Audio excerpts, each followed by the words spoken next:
Hello, this is Tony Heller from RealClimateScience.com, setting the record straight about science.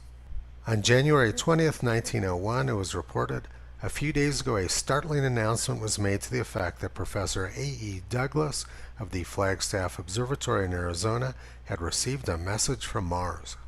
And even more startling is that Nikola Tesla, whom Tesla Cars is named after, was actually talking to the Martians.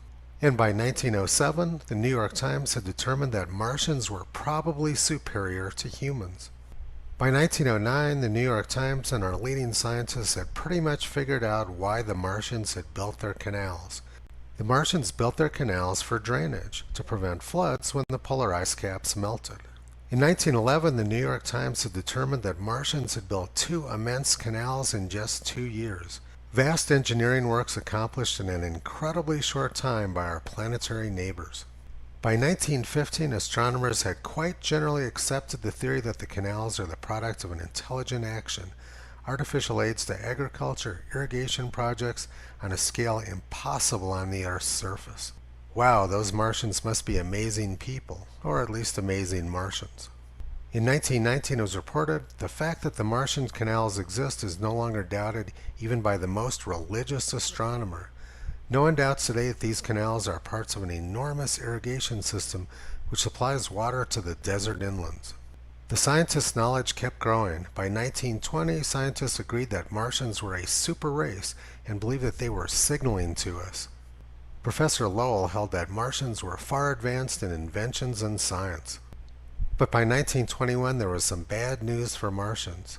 There's life on Mars. It's probably waging a fierce battle for continued existence by every artificial means known to a highly developed, super-intelligent civilization, fighting against extinction from rapidly dwindling air and moisture.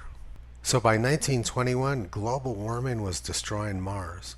That probably explains why so many Extinction Rebellion protesters have green hair. By 1926, infrared photography showed that the dark areas on Mars could only be explained by vegetation. In 1927, the New York Times reported that one of the last Mars deniers had become a true believer in life on Mars. By 1928, belief that Mars was constantly signaling to the Earth was gaining ground among scientists.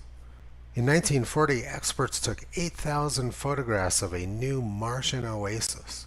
If they had 8,000 pictures of it, then it's gotta be true. Soviet scientists confirmed in 1948 that plant life exists on the planet Mars without any doubt. In 1950, the New York Times said, most astronomers now concede that the dark color that comes and goes seasonally on Mars is evidence of some low form of vegetation. Dr. Tombaugh was a very famous scientist. He was the astronomer who discovered Pluto. We certainly couldn't question his judgment. And in 1965, a noted astronomer from Berkeley had found evidence of canals and oases in 7 of the 22 pictures taken of Mars by the Mariner 4 spacecraft.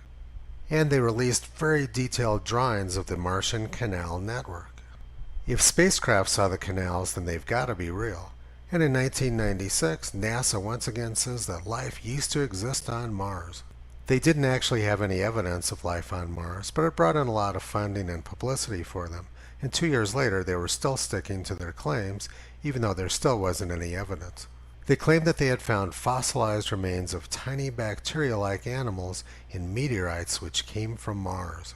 That's a far cry from the very advanced civilization which the New York Times was talking about in 1920.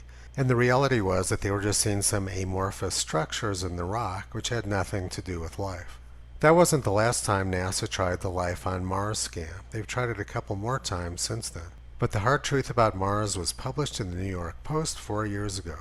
Martians were wiped out by global warming, most likely because they failed to enact the Green New Deal. The great author and climate skeptic Michael Crichton explained why this sort of nonsense goes on in the scientific community. I want to pause here and talk about this notion of consensus and the rise of what has been called consensus science. I regard consensus science as an extremely pernicious development that ought to be stopped cold in its tracks. Historically, the claim of consensus has been the first refuge of scoundrels. It's a way to avoid debate by claiming that the matter is already settled. Whenever you hear the consensus of scientists agrees on something or other, reach for your wallet, because you're being had. The lesson from all this is that once scientists start down the wrong path, groupthink and peer pressure continues to drive the science towards total nonsense. This is exactly what we've seen with the global warming clown show. Climate alarmists live in an echo chamber and have no clue what's going on in the real world. But it doesn't make any difference to them. They get funding, prestige, acknowledgement, and publicity. For many academics, those factors are far more important than facts in science. That's where Toto comes in. He's been pulling back the curtain on junk science and propaganda for a long time. You can visit Toto on the web at realclimatescience.com.